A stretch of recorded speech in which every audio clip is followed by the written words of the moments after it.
Assalamualaikum warahmatullahi wabarakatuh. Bertemu lagi dengan Ibu Milati.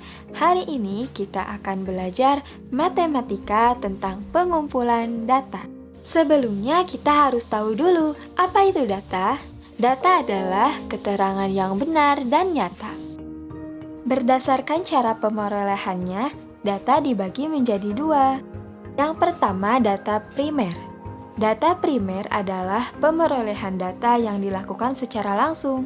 Misalnya, ketika Ibu ingin mengetahui berapa jumlah siswa di kelas 5C, maka Ibu datang langsung ke kelas 5C. Kemudian, Ibu menghitung berapa jumlah siswa di kelas 5C. Yang kedua, ada data sekunder. Data sekunder adalah pemerolehan data yang dilakukan secara tidak langsung.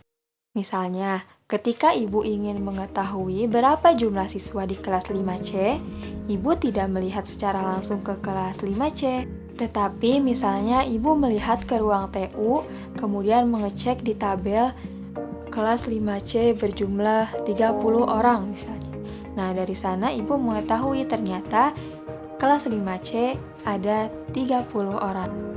Selanjutnya ada metode pengumpulan data. Metode pengumpulan data adalah teknik atau cara yang dilakukan untuk mengumpulkan data. Metode pengumpulan data yang pertama adalah melalui tes.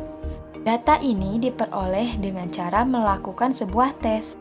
Biasanya, Bapak atau Ibu guru melakukan tes atau ulangan untuk memperoleh data hasil belajar siswa untuk mengetahui perkembangan belajar siswanya. Yang kedua, dengan bertanya langsung. Sebuah data juga bisa didapatkan dengan cara bertanya langsung. Sebelum melakukan teknik ini, kamu harus membuat daftar pertanyaan terlebih dahulu. Contohnya, apa buah kesukaanmu? Atau apa buah yang tidak kamu sukai? Setelah kamu bertanya langsung, kamu dapat menuliskan nama temanmu, kemudian buah apa yang disukai dan buah apa yang tidak disukai. Dari sana, kamu dapat mengetahui berapa orang yang menyukai buah apel, berapa orang yang tidak menyukai buah pisang, atau berapa orang yang menyukai buah mangga. Metode yang ketiga adalah isian singkat. Nah, pengumpulan data dengan lembar isian, yaitu dengan cara setiap orang mengisi lembar isian, hasilnya kemudian dikumpulkan. Misalnya seperti pada gambar di samping, kamu memberikan isian data diri kepada temanmu. Nanti setelah diisi, kamu akan mengetahui siapa nama lengkap temanmu, alamatnya di mana, tinggi badannya berapa, berat badannya berapa, atau golongan darahnya apa. Metode yang keempat adalah pencatatan langsung. Pencatatan langsung biasanya dilakukan berdasarkan pengukuran atau pengamatan, kemudian dicatat. Beberapa data yang dapat diperoleh dengan pencatatan langsung adalah tinggi badan dan berat badan.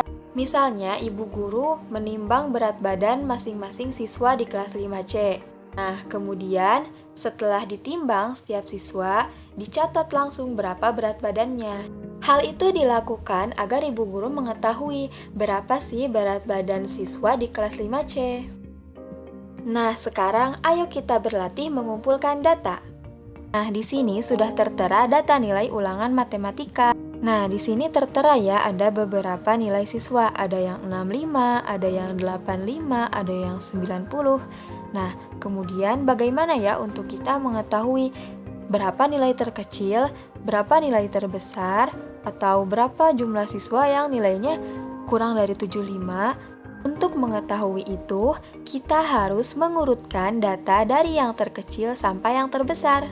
Setelah diurutkan, kita jadi mengetahui mana yang paling kecil, mana yang paling besar. Nah, yang dilingkari merah itu adalah nilai terkecil, yang dilingkari ungu adalah nilai terbesar. Nah, akhirnya kita jadi tahu bahwa nilai ulangan matematika terendah di kelas tersebut adalah 60 dan nilai tertingginya adalah 90.